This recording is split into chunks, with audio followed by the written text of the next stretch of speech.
Nietzsche disse certa vez: o homem, em seu orgulho, criou Deus à sua imagem e semelhança.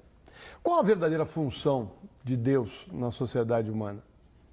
Se eu entender Deus como um representante das diversas formas de religião, né? Porque existem diversas formas, eu acho que as religiões elas cumprem a função de dar sentido para a vida. Isso é uma definição um pouco técnica de religião, que elas associam uma narrativa cósmica a práticas cotidianas, em que essa narrativa cósmica dá sentido às práticas cotidianas e as práticas cotidianas dão corpo à narrativa cósmica. Então, seu filho morreu jovem, é um fato cotidiano concreto. A narrativa cósmica da reencarnação diz que ele morreu jovem porque ele estava, sei lá, um karma X. E aí dá sentido para ele ter morrido jovem. Tá? Então, as religiões elas têm uma função, me parece, e é uma experiência evolucionária, desde a pré-história, que é dar sentido àquilo que aparentemente não tem sentido nenhum, que é o fato de uma espécie ter desenvolvido um cérebro, como o nosso, e começar a se fazer pergunta. A gente respira sentido como respira oxigênio. Então, acho que a função de Deus e a função da religião é mais ou menos essa. E é claro que, a partir daí, tem um outro autor do começo do século XX chamado Chesterton, que ele diz que não tem nenhum problema você ser ateu.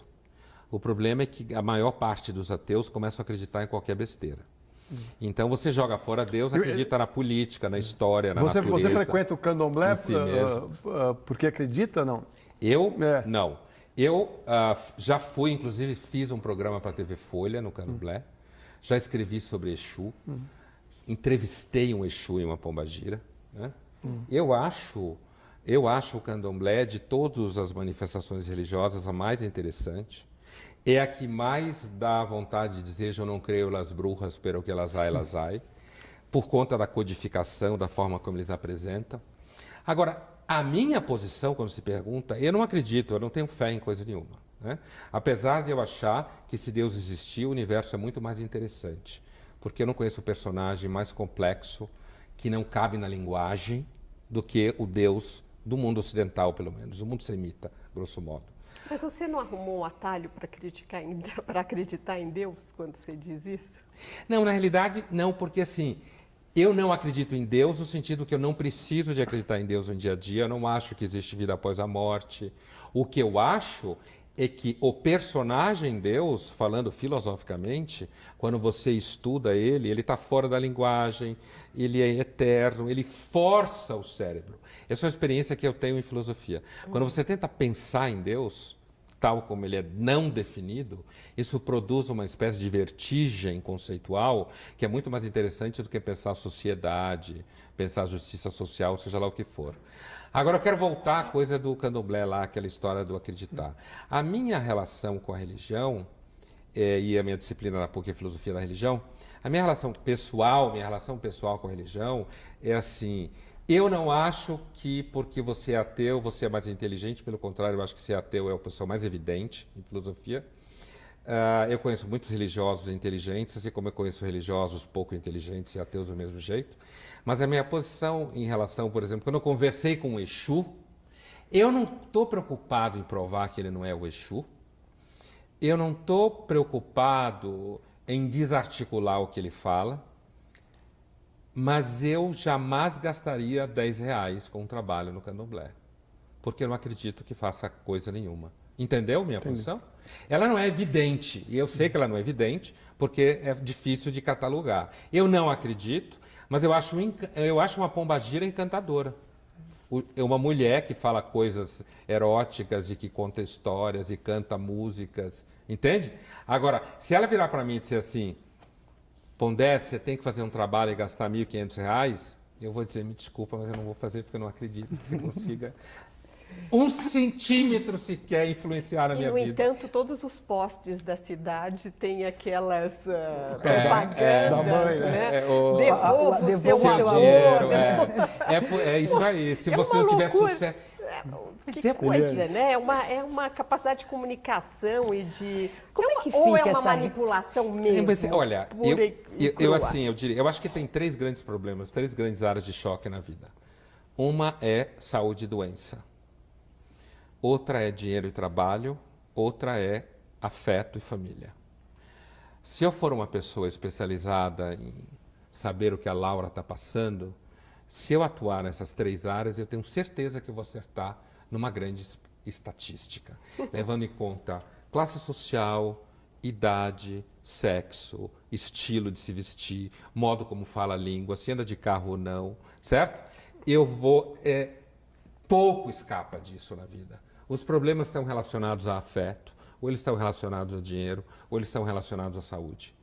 E é aí que eles atuam. E muita gente que vai, por exemplo, conversar com Pombagira, que é um especialista em amor, certo? A mulher é especialista em amor. Quem não tem problema de amor? Então... Pondé, e a religião agora da sociedade, o fenômeno do evangélico, né, do protestante, como é que você lê esse fenômeno que hoje está dentro da política, né, que está definindo aí rumos, como é que você lê? Inclusive fazendo até oração dentro do plenário do Congresso, que deveria ter uma postura mais... Eu acho... Laica. Eu acho, assim, eu não acho uma boa você, por exemplo, meter crença religiosa dentro do espaço legal, por exemplo.